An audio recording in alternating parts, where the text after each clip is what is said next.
Assalamualaikum warahmatullahi wabarakatuh. Salam sahabat Jundu Channel di mana berada. Alhamdulillah semoga senantiasa dirahmati oleh Allah Subhanahu wa taala. Kembali lagi bersama Anda di tayangan Jundu Channel pada program kisah-kisah teladan atau kisah lainnya tentunya bermanfaat buat sahabat Jundu di mana berada. Dan tentunya mudah-mudahan semua yang menyaksikan dikabulkan semua hajat-hajatnya. Amin ya rabbal alamin. Pada kali ini Anda akan menceritakan sebuah kisah perjalanan Isra Mi'raj Nabi Muhammad SAW. Pada episode sebelumnya, Anda sudah menjelaskan tentang Isra'nya Nabi Muhammad SAW, yaitu dari Masjidil Haram ke Masjidil Aqsa. Itu udah ada di part pertama. Yang kemudian di part keduanya, yaitu perjalanan Mi'raj Nabi Muhammad SAW mencapai Sidratul Muntaha dan diberikan kewajiban-kewajiban untuk Nabi Muhammad SAW dan umatnya. Nah, pada kali ini, Anda akan membahas atau menceritakan sebuah kisah di mana sepulangnya Nabi Muhammad SAW dari Mi'raj Nabi Muhammad SAW di Sidratul Muntaha, apakah menerima atas kejadian yang telah dialami oleh Nabi Muhammad SAW dan bagaimana sikap mereka untuk menanggapi apa yang diceritakan oleh Rasulullah SAW terhadap mereka semua, apakah diterima atau tidak, dan bagaimana keteguhan iman-iman mereka ketika mendengar cerita-cerita yang sangat dahsyat luar biasa yang tidak bisa diterima oleh akal manusia. Dari kemana-mana di Jundu Channel, dan bantu channel ini dengan like, share, komen, dan subscribe bagi yang belum. Tetap di Jundu Channel.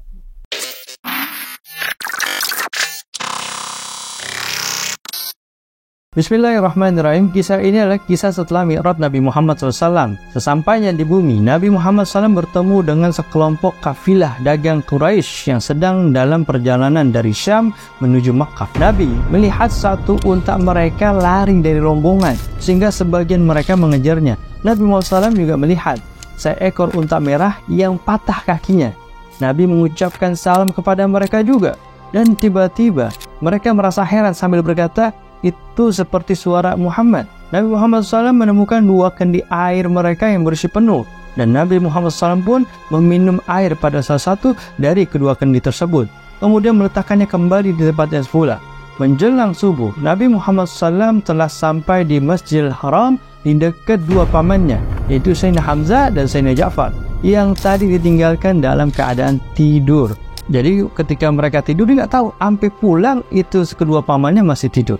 Ketika pagi datang, Nabi Muhammad SAW duduk termenung di dekat Masjidil Haram sambil kebingungan seakan-akan sedang memikul sebuah beban yang sangat berat. Beliau kebingungan memikirkan gimana nih mengumpulkan kaum Quraisy dan menceritakan perjalanan yang baru saja dilakukannya. Nabi Muhammad SAW pun juga ragu apakah mereka akan menerima atau membenarkan cerita perjalanannya. Ketika itulah datang Abu Jahal bertanya kepada beliau, "Ya Muhammad, saya melihat engkau lagi banyak pikiran, lagi banyak beban kayaknya. Adakah sesuatu beban yang memberatkan hatimu?" Kemudian Nabi Muhammad SAW menjawab, "Benar wahai paman, aku semalam diperjalankan oleh Allah Subhanahu wa taala dari Masjidil Haram ke Baitul Maqdis, dan dari Baitul Maqdis kemudian diajak berjalan naik ke langit ketujuh dan Sidratul Muntaha. Perjalanan itu aku lakukan dalam waktu kurang dari 1 malam." Nah, Abu Jahal nih melihat ini sebagai kesempatan emas untuk menjatuhkan Nabi Muhammad SAW, untuk mempermalukan Nabi Muhammad SAW. Dia pun berkata, "Ya Muhammad, maukah engkau aku kumpulkan penduduk Mekah dan engkau ceritakan kepada mereka apa yang engkau ceritakan kepadaku?" Kemudian Nabi Muhammad SAW dengan senang hati berkata, "Ya, tentu saja boleh." Kemudian Abu Jahal ngumpulin penduduk Mekah untuk mendengarkan cerita Nabi Muhammad SAW melakukan perjalanan yang tidak masuk akal, dengan tujuannya Abu Jahal untuk memperolok Nabi Muhammad SAW. Setelah orang-orang berkumpul, Nabi Muhammad SAW mulai ceritanya seperti yang diceritakan kepada Abu Jahal. Mendengar cerita Nabi Muhammad SAW yang melakukan perjalanan dari Mekah ke Palestina, kemudian lanjut lagi perjalanan ke langit ketujuh ke Sidratul Muntaha, dan kembali lagi ke bumi dengan hanya waktu kurang dari 1 malam. Setelah orang-orang berkumpul, lalu Nabi Muhammad SAW memulai ceritanya seperti yang ceritakan kepada Abu Jahal. Mendengar cerita Nabi Muhammad SAW yang melakukan perjalanan dari Mekah ke Palestina dan ke langit hingga ke Sidratul Muntaha, dan kembalinya lagi ke bumi hanya dengan waktu 1 malam. Kemudian semua orang tertawa dan mengolok Nabi Muhammad SAW. Dan sebagian berkata, "Ya Muhammad, apakah engkau sudah gila? Bukankah engkau tahu bahwa perjalanan dari Mekah ke Baitul Maqdis itu harus ditempuh dengan perjalanan 1 bulan. Lalu bagaimana mungkin dalam semalam engkau bisa berjalan sejauh itu dan kembali ke Mekah? Ketika keributan itu terjadi, datanglah tuh Sayyidina Abu Bakar As-Siddiq radhiyallahu an yang telah mendengar apa yang disampaikan Nabi Muhammad SAW kepada mereka. Sayyidina Abu Bakar dengan tenang menjawab, aku bersaksi bahwa Nabi Muhammad SAW adalah benar. Tidak puas dengan cerita Nabi Muhammad SAW, mereka pun sepakat nih untuk menguji Nabi Muhammad SAW dengan beberapa pertanyaan yang bertujuan untuk mempermalukan beliau. Salah satu dari mereka berkata, ya Muhammad, jika engkau benar-benar sampai ke Baitul Maqdis, maka ceritakan kepada kami gambaran Masjidil Aqsa, bentuk bangunannya dan jumlah pintunya. Awalnya Nabi Muhammad SAW kesulitan untuk menjawab karena memang Nabi Muhammad SAW ketika melakukan perjalanan ke sana nggak sempat memperhatikan detail Masjidil Aqsa, apalagi melihat berapa jumlah pintu, konstruksi bangunannya. Nggak sempat. Sama seperti kita ketika kita mendatangi sebuah masjid, ya nggak kepikiran gitu sampai satu-satu sedetail itu. Tapi nih orang Quraisy nanyanya begitu detail. Ketika pertanyaan itu datang dan Nabi Muhammad SAW kesulitan dalam menjawabnya, tiba-tiba malaikat Jibril datang dan memperlihatkan setiap sisi Masjid Al-Aqsa kepada Nabi Muhammad SAW.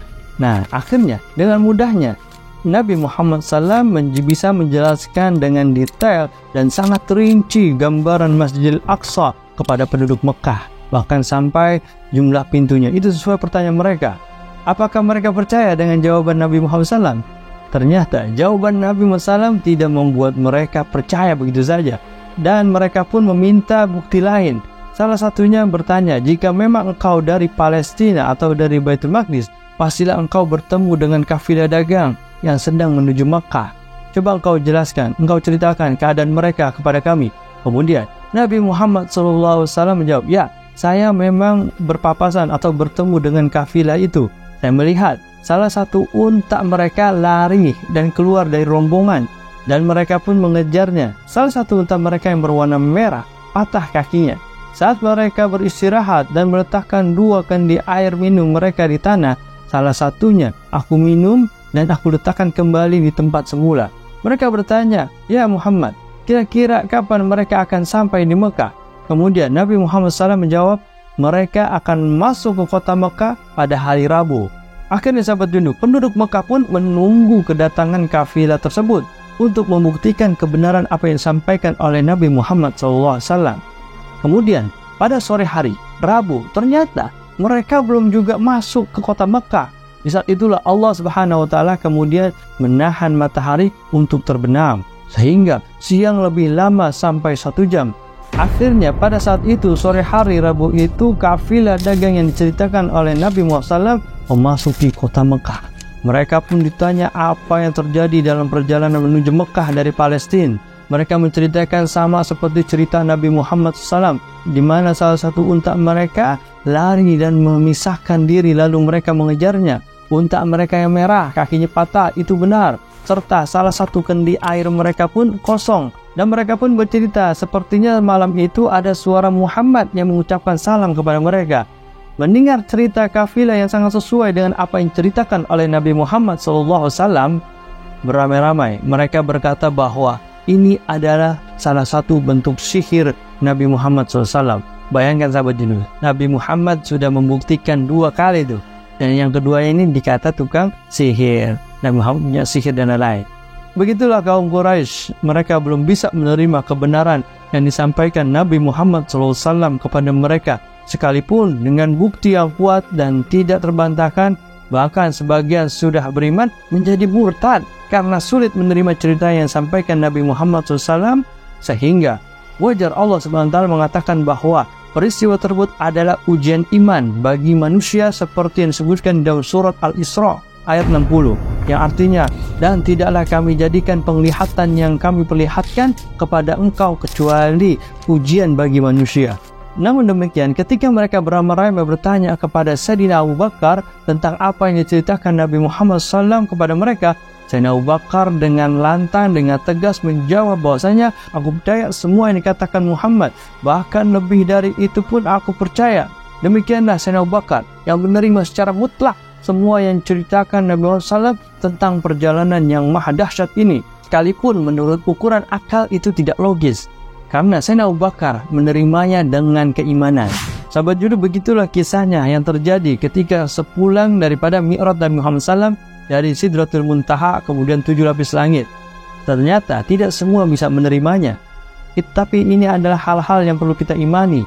Dan semua apa yang diceritakan oleh Nabi Muhammad SAW, walaupun tidak masuk akal atau logika, tapi kita harus mempercayai dengan segi keimanan kita bahwasanya keperjalanan Nabi Muhammad SAW dari Isra dan Mi'rajnya itu adalah benar.